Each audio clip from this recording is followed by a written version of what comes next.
잠시 세상의 모든 짐을 내려놓고 이 시간만큼은 온전히 당신 자신에게 집중해 보세요.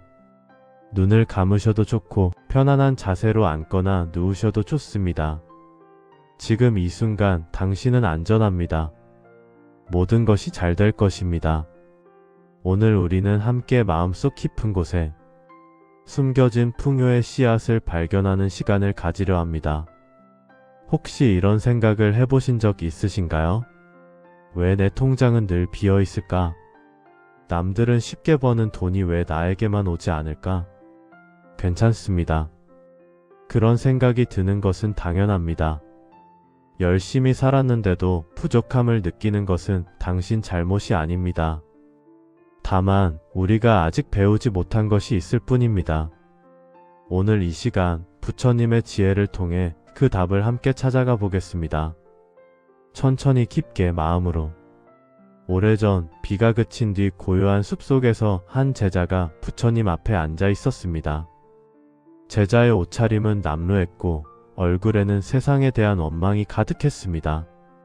한참을 침묵하던 제자가 드디어 입을 열었습니다. 그 목소리에는 평생을 짓눌러온 무게가 실려 있었습니다. 부처님, 저는 평생 정직하게 일했습니다.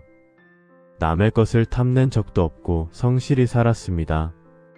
그런데 왜 제 손에는 쥐어지는 것이 없습니까? 세상은 영악한 자들이 득세하고 저 같은 사람에게는 가난만 남겨줍니다. 제자는 주먹을 꽉 쥐었다가 다시 펼쳤습니다. 텅 빈 손을 바라보는 그의 눈빛에는 깊은 체념이 서려 있었습니다. 부처님께서는 잠시 침묵하셨습니다. 그리고 천천히 고개를 들어 멀리 보이는 밭을 가리키셨습니다. 마침 한 농부가 밭두렁에 앉아 하늘만 바라보고 있었습니다. 저 농부를 보아라. 가을에 곡식을 거두고 싶어 하지만 봄에 씨앗을 뿌리는 일에는 게으르구나. 그러면서 하늘이 비를 내려주지 않는다고 땅이 척박하다고 원망만 하고 있느니라. 그대여 묻겠노라. 씨앗을 뿌리지 않은 논에 물을 댄들 곡식이 자라겠느냐? 아무리 좋은 땅이라도 아무리 풍부한 비가 내린들 씨앗이 없으면 수확은 없는 법이니라. 제자가 반문했습니다. 하지만 부처님, 저는 씨앗을 뿌렸습니다. 성실히 일했고 정직하게 살았습니다. 그런데도 수확이 없다면 그것은 제 잘못이 아니라 운명이 아닙니까? 부처님께서 고개를 저으셨습니다. 그대가 뿌렸다고 생각하는 것은 진정한 씨앗이 아니었느니라. 그대는 일은 했으되 마음의 문은 닫아두었구나. 힘은 들였으되 손길은 움켜쥐고만 있었느니라. 부처님께서 제자 곁으로 다가오셨습니다. 제자의 굳어있던 어깨가 조금 풀어지는 것 같았습니다. 가난의 업보란 밑 빠진 독에 물을 붓는 것이 아니니라. 스스로 채울 씨앗조차 남겨두지 않는 마음에서 비롯되는 것이니라. 그대는 정직하게 일했다 하나 그 마음 깊은 곳에는 인색함이 자리하고 있지 않더냐? 남에게 베풀 것이 없다는 생각, 내가 부족하니 줄 수 없다는 두려움, 그것이 바로 씨앗을 심지 못하게 막는 벽이 되었느니라. 제자의 얼굴이 조금 붉어졌습니다. 부처님의 말씀이 가슴 깊은 곳을 찌르는 것 같았습니다. 부처님께서 잠시 하늘을 올려다보시며 이야기를 이어가셨습니다. 옛날 한 마을에 두 농부가 있었느니라. 둘 다 가난했고 둘 다 척박한 땅을 일구었느니라. 첫 번째 농부는 자신의 씨앗이 부족하다며 한 톨도 나누지 않았느니라. 이웃이 씨앗을 빌리러 오면 거절하고 자신의 것만 지키려 했지요. 그러나 두 번째 농부는 달랐습니다. 자신도 부족했지만 이웃이 찾아오면 몇 톨이라도 나누어 주었습니다. 때로는 자신의 밭에 뿌릴 씨앗이 모자랄 수도 있었으나 그는 베풀기를 멈추지 않았습니다. 가을이 왔을 때 어찌 되었겠습니까? 첫 번째 농부의 밭에는 곡식이 제대로 자라지 않았습니다. 씨앗은 충분히 뿌렸으나 그의 인색한 기운이 땅을 메마르게 만들었기 때문입니다. 그러나 두 번째 농부의 밭은 풍성했습니다. 적게 뿌렸음에도 이삭은 무겁게 고개를 숙였고 곡식은 황금빛으로 빛났습니다. 그가 나누었던 이웃들이 함께 수확을 도왔고 그의 창고는 가득 찼습니다. 제자가 고개를 들었습니다. 여전히 의심이 남아 있었습니다. 부처님, 그것은 그저 우연이 아닙니까? 운이 좋았던 것일 뿐, 패 푼다고 해서 반드시 돌아오는 것은 아니지 않습니까? 부처님께서 미소를 지으셨습니다. 우연이라 생각하는 그 마음이 바로 가난을 부르는 씨앗이니라. 법의 이치는 정밀하여 심은 대로 거두는 것이 인과의 도리니라. 물은 높은 곳에서 낮은 곳으로 흐르고 씨앗은 땅에 심으면 싹을 틔우느니라. 이를 두고 우연이라 하지 않듯 베풀매 따르는 과보 또한 우연이 아니니라. 부처님께서 땅에 떨어진 빗물을 손으로 가리키셨습니다.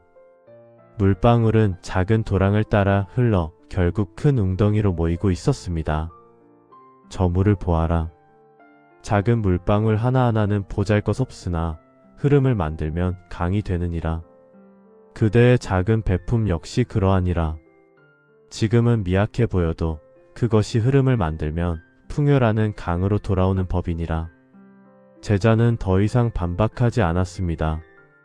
부처님의 말씀이 가슴에 스며들기 시작했습니다. 그동안 자신이 얼마나 움켜쥐고만 살았는지, 얼마나 다친 마음으로 세상을 원망했는지 깨닫기 시작했습니다. 부처님께서 다시 제자의 어깨를 다독이셨습니다. 그대여, 가난은 벌이 아니니라. 다만 배우지 못한 것뿐이니라. 흐름을 만드는 법, 베푸는 법, 마음을 여는 법을 배우지 못했을 뿐이니라. 오늘부터라도 늦지 않았느니라. 제자의 눈가에 눈물이 맺혔습니다. 그것은 원망의 눈물이 아니라 깨달음의 눈물이었습니다. 제자가 조심스럽게 물었습니다. 부처님, 그렇다면 구체적으로 무엇이 저를 가난하게 만든 것입니까? 부처님께서 고개를 끄덕이셨습니다. 좋은 질문이니라. 이제 그대가 평생 짊어진 가난의 뿌리 5가지를 밝히겠노라. 첫째, 인색함은 스스로를 가두는 감옥입니다. 베풀지 않는 마음은 흐르지 않는 고인물과 같아서 결국 썩기 마련입니다. 내가 부족하니 줄 것이 없다는 생각. 이 생각이 바로 폭덕이 들어올 문을 스스로 닫는 것입니다. 물이 흐르려면 먼저 막힌 곳을 뚫어야 하듯 복이 들어오려면 먼저 인색함의 빗장을 풀어야 합니다. 비워진 손에만 새로운 것이 쥐어지는 법입니다. 둘째, 원망의 말은 복을 깎는 칼날입니다.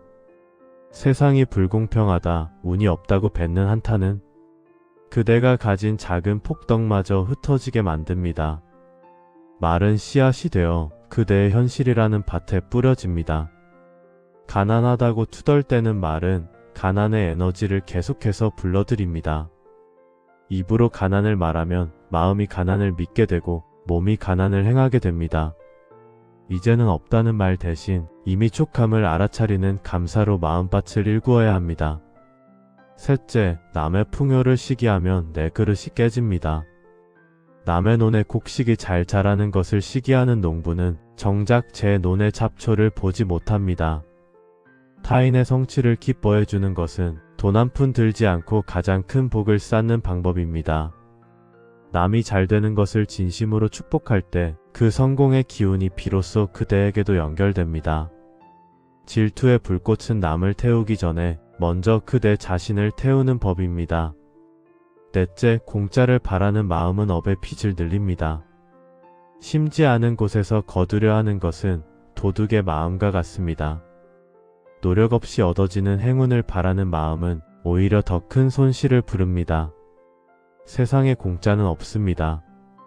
모든 것은 인과의 법칙에 따라 움직입니다. 정당하게 땀 흘리고 받은 만큼 돌려주려는 마음가짐이 그대의 말년을 단단하게 지탱해 줄 것입니다. 다섯째, 현재의 고통을 과거의 탓으로만 돌리지 마십시오. 전생의 업은 어쩔 수 없으나 오늘 짓는 업은 그대의 손에 달려 있습니다. 운명은 고정된 것이 아니라 끊임없이 변합니다. 강물도 바위를 만나면 길을 바꾸듯 업보 역시 오늘의 행동으로 바꿀 수 있습니다. 지금 이 순간 그대가 행하는 작은 선행과 긍정적인 마음이 거대한 가난의 강물을 돌리는 시작점이 됩니다. 부처님도 처음부터 부처가 아니었습니다. 수많은 생을 거쳐 스스로를 닦아 부처가 되었습니다. 그대 역시 그러합니다. 이제 함께 마음을 고요히 가라앉혀 보겠습니다. 편안한 자세로 앉거나 누우세요. 눈을 감으셔도 좋습니다. 깊게 숨을 들이마시고 천천히 내쉬세요. 다시 한번 깊게 들이마시고 천천히 내쉬세요. 이제 저와 함께 마음속으로 이 화관을 되새겨 보겠습니다. 천천히 깊게 온 마음으로 나는 흐르는 물처럼 자유롭습니다. 나는 흐르는 물처럼 자유롭습니다. 나는 흐르는 물처럼 자유롭습니다. 내 마음의 인색함을 내려놓습니다. 내 마음의 인색함을 내려놓습니다. 내 마음의 인색함을 내려놓습니다. 나는 받은 만큼 기꺼이 나눕니다. 나는 받은 만큼 기꺼이 나눕니다. 나는 받은 만큼 기꺼이 나눕니다. 나의 미소가 세상을 밝힙니다. 나의 미소가 세상을 밝힙니다. 나의 미소가 세상을 밝힙니다. 타인의 행복이 나의 기쁨입니다. 타인의 행복이 나의 기쁨입니다. 타인의 행복이 나의 기쁨입니다. 나는 이미 충분히 가지고 있습니다. 나는 이미 충분히 가지고 있습니다. 나는 이미 충분히 가지고 있습니다. 감사가 풍요를 부릅니다. 감사가 풍요를 부릅니다. 감사가 풍요를 부릅니다. 오늘 내가 심은 씨앗이 내일의 수확이 됩니다. 오늘 내가 심은 씨앗이 내일의 수확이 됩니다. 오늘 내가 심은 씨앗이 내일의 수확이 됩니다. 이제 천천히 숨을 고르세요. 그대는 이미 충분히 귀한 존재입니다. 그대의 미소 하나가 세상을 밝히는 등불입니다. 그대의 작은 배품 하나가 강을 이루는 시작입니다. 부처님의 자비로운 빛이 그대를 감싸고 있습니다. 그 빛 속에서 그대는 완전히 안전합니다. 모든 두려움을 내려놓으세요. 모든 부족함을 내려놓으세요. 천천히 눈을 뜨셔도 좋습니다. 오늘 이 시간 함께 해주셔서 진심으로 감사합니다. 부처님께서 전하신 5가지 지혜를 기억하세요. 인색함을 버리고 원망의 말을 멈추며 타인의 복을 함께 기뻐하고 공짜를 바라지 말며 오늘의 행동으로 미래를 바꾸는 것. 가난은 벌이 아닙니다. 다만 우리가 배우지 못했을 뿐입니다. 흐름을 만드는 법, 베푸는 법, 마음을 여는 법. 오늘부터 시작하세요. 아침 거울 앞에서 미소를 짓는 것. 작은 돈이라도 누군가를 위해 기꺼이 나누는 것. 그 마음이 모이고 흐르면 어느새 여러분의 삶에 풍요와 평안이 찾아올 것입니다. 오늘 밤 깊은 잠이 드시길 기원합니다. 내일 아침 밝은 미소로 하루를 시작하시길 기원합니다. 그리고 그대의 앞날에 부처님의 자비와 풍요가 가득하기를 기원합니다. 나무아미타불 관세음보살. 오늘도 평안하세요. 여러분의 마음에 언제나 빛이 가득하기를.